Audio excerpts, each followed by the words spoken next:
हम सोचते थे कि दादी जी के लिए कहा जाता है, दादी जानकी जी के लिए, कि वो अचानक भी कहीं बाबा का झंडा देखते हैं तो वो उस झंडे को क्रॉस नहीं करके जाते हैं और बाबा के घर में ज़रूर पहुंचते हैं। तो हमारे मन में ये संकल्प चला कि कभी ऐसा कोई इंसिडेंट हमारे साथ भी होगा कि दादी जी अचानक हमारे पास पहुँचे। तो ये बात 2017 की है, जब दादी जी पानीपत ज्ञान मानसरोवर में आ रहे थे। तो हमारे करनाल से ही वो रोड जो है, एयर पट्टी जहाँ पर है, वहाँ से दादी जी को निकलना था और सेंटर ऑन द रोड है। तो हम सभी ने योग किया कि दादी जी हमारी माँ हैं और हमारी माँ हमें छोड़ कर के इस रोड से सीधा नहीं जा सकती हैं और दादी जी नहीं जाएंगी।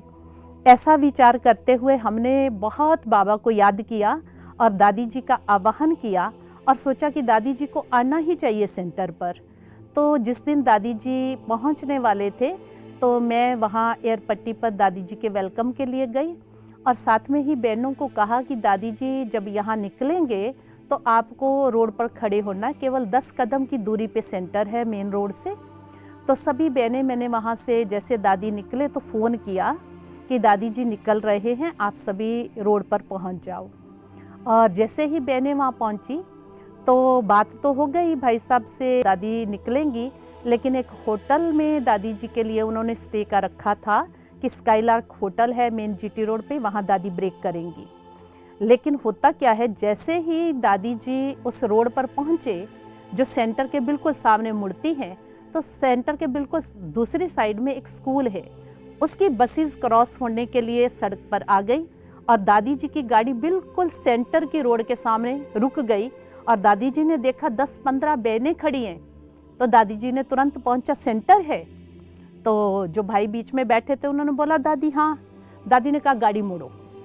तुरंत दादी ने उस गाड़ी को मुड़वाया और हमसे पहले दादी सेंटर पहुंच गए और हम इतना खुश हुए, हमारे मन से मतलब ऐसे निकला कि सचमुच में बाबा ने हमारी आवाज़ को सुना, दादी जी ने हमारी उस सच्ची पुकार को सुना और दादी हमसे पहले सेंटर पर पहुँचे।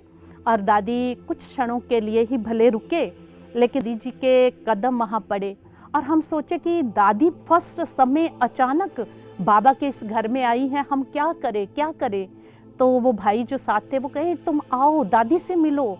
और फिर फटाफट हमने देखा कि क्या किया जाए। दादी जी बाबा रूम में गए, कमरे में गए, यहाँ वहाँ सब जगह दादी ने बहुत नज़र घुमाई और दादी ने कहा मैं ऊपर भी चलूँगी, हॉल कहाँ है, ऊपर है। लेकिन उन्होंने कहा सीढ़ी कैसे चढ़ेंगे।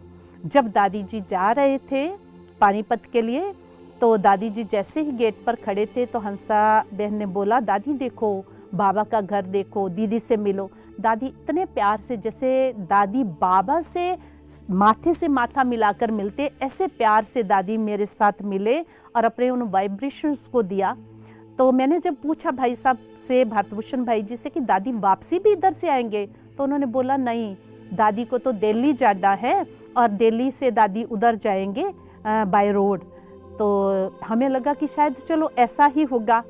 लेकिन दादी जब जा रहे थे, मुझे मिल रहे थे, तो दादी ने बोला मैं फिर से आऊँगी।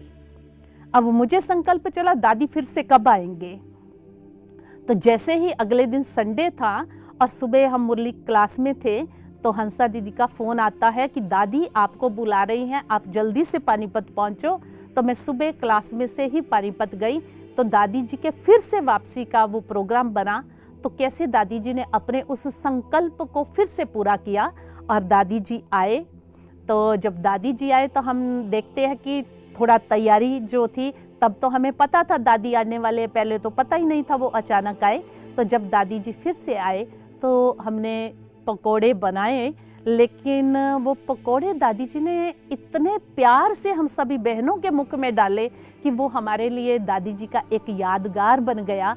और हम जो सोचते थे कि दादी जी हमारे पास कब और कैसे आएंगे, क्योंकि हम कैसे बुला सकते हैं दादी को, तो ये दादी जी का अचानक आना, मैं समझती हूँ कि हमारा परम सौभाग्य है कि हम दादी जी को उस बाबा के घर में देख पाए और मिल पाए। पुनः दादी जी वहाँ पधारे और बहुत सुंदर हम सभी को वो दादी जी का वाइब्रेशन मिला। कोने कोने में दादी जी की यादें आज समाई हुई हैं, जो हमारे दिल में सदा ताज़ा रहती है।